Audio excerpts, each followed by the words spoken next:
കണ്ണൂർ ലോക്സഭാ മണ്ഡലത്തിൽ ഇടത് വലത് മുന്നണികൾ മത്സരിക്കുന്നത് മോദി സർക്കാരിനെ താഴെയിറക്കുക എന്ന അജണ്ടയോടെയാണെന്ന് ബി.ജെ.പി. സംസ്ഥാന സെക്രട്ടറി അഡ്വക്കേറ്റ് കെ ശ്രീകാന്ത്. ഒരേ ആശയമാണ് മുന്നോട്ട് വെക്കുന്നതെങ്കിൽ ഇരു പാർട്ടിക്കും ഒരു മുന്നണിയായി പ്രവർത്തിക്കുകയാണ് നല്ലതെന്ന് ശ്രീകാന്ത് പറഞ്ഞു. ജനങ്ങളും അണികളും പോലും ഇത്തരത്തിൽ ഒരു പ്രത്യയശാസ്ത്രത്തിൽ വിശ്വസിക്കുന്നില്ലെന്നും അഡ്വക്കേറ്റ് കെ ശ്രീകാന്ത് കൂട്ടിച്ചേർത്തു. പുതിയ വോട്ടർമാർ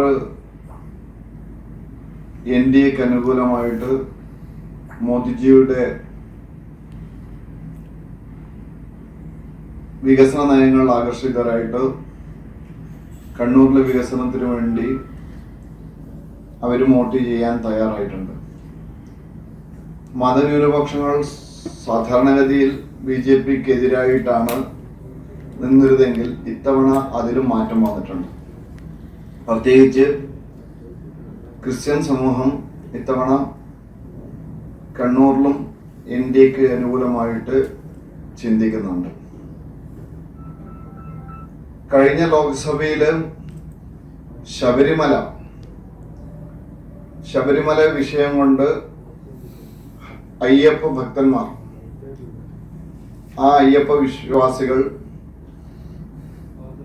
ഏത് സാഹചര്യത്തിലും പിണറായി വിജയന്റെ സ്ഥാനാർത്ഥിയെ വിജയിപ്പിക്കാൻ പാടില്ല എന്ന് ഉറച്ച തീരുമാനമെടുത്തതിന്റെ ഭാഗമായിട്ട് LDFന്റെ സ്ഥാനാർത്ഥിയായിരുന്ന ശ്രീമതി P.K. ശ്രീമതി പ്രത്യേകിച്ച് ഹൈന്ദവ വനിതാ ഭക്തന്മാരെ അപമാനിച്ചതിലൊക്കെ പ്രതിഷേധിച്ച് ശ്രീമതി ടീച്ചർ ജയിക്കാൻ അനുവദിക്കരുത് എന്ന ഒരു നിലപാട് സ്വീകരിക്കുകയും അതിന്റെ ലാഭം കഴിഞ്ഞ തവണ രാഷ്ട്രീയമായിട്ടുള്ള നേട്ടം സുധാകരന് ലഭിക്കുകയും ചെയ്തിട്ടുള്ള സാഹചര്യമാണ്. പക്ഷേ സുധാകരൻ അങ്ങനെ ഒരു വലിയ വിജയം നേടിയിട്ടും ഈ ലോകസഭാ മണ്ഡലത്തിൽ യാതൊരു തരത്തിലുള്ള വികസനം കൊണ്ടുവരാനോ ഇവിടുത്തെ വിഷയങ്ങൾ ഇടപെടാനോ അദ്ദേഹം ശ്രമിച്ചിട്ടില്ല എന്നുള്ളത് യാഥാർത്ഥ്യമാണ്. അത് ജനങ്ങൾക്കിടയിൽ, പ്രത്യേകിച്ച് കോൺഗ്രസ് അണികൾക്കിടയിൽ തന്നെ വലിയ മുറിവുണ്ടാക്കിയിട്ടുണ്ട്, പ്രതിഷേധമുണ്ട്. അത് ഇത്തവണ NDAക്ക് അനുകൂലമായിട്ട് വോട്ടായിട്ട് മാറും.